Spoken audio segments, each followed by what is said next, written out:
Preferences may come from unconscious associations, and destabilizing associations could eliminate phobias and addictions. The standard scientific view is that people are born with few preferences. Most are thought to be conditioned by experience. For instance, people may like a particular colour because it appears on the packaging of a favourite packet of sweets, or they may dislike a name because it belongs to an abusive lover. Oh, Mason Greenwood. Oh, dear Lord. In an Israeli study, monetary gains and losses were used to get participants to prefer some Japanese characters over others. These preferences were later eliminated by changing the participants' memories of the conditioning. At least, that's what the researchers behind the study think was happening. The whole process took place subconsciously. The take-home message is that although preferences are a very strong form of learning, they are amenable to change via the destabilization of the underlying memories following their retrieval, said Alex Pine, a postdoctoral fellow in cognitive neuroscience who led the study at the Weizmann Institute of Science. The question is, could we use this technique to alter aberrant preferences like those associated with addictions and phobias? Russian scientist Ivan Pavlov famously trained his dog to salivate in response to a bell by ringing the bell each time he fed the dog meat.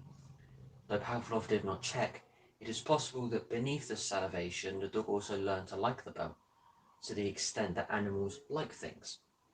The same experiment done with, say, rancid meat would presumably have conditioned a dog to dislike the bell.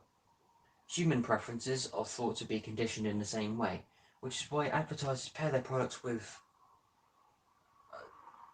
models and other desirable stimuli. In the 3-day study of 40 people, the Israeli researchers set out to look at how preferences are made and unmade when consciousness is left out of the picture.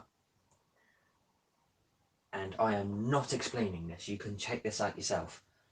But scientists know that preferences, once formed, tend to remain relatively stable throughout people's lives, powerfully shaping their behaviour and decisions.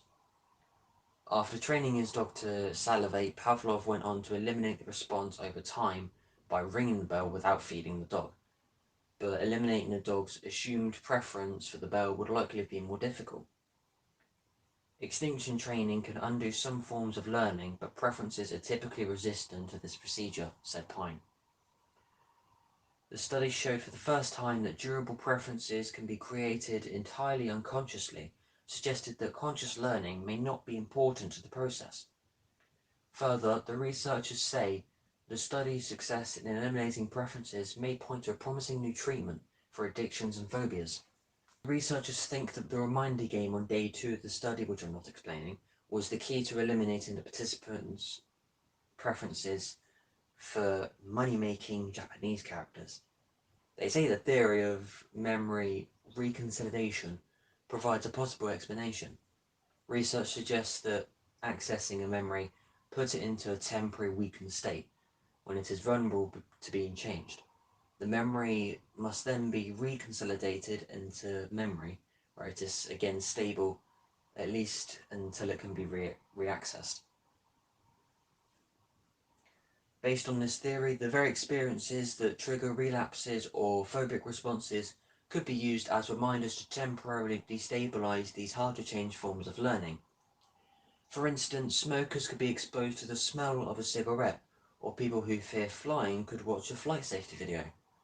Existing treatments for addictions and phobias might afterward be more effective, the researchers say.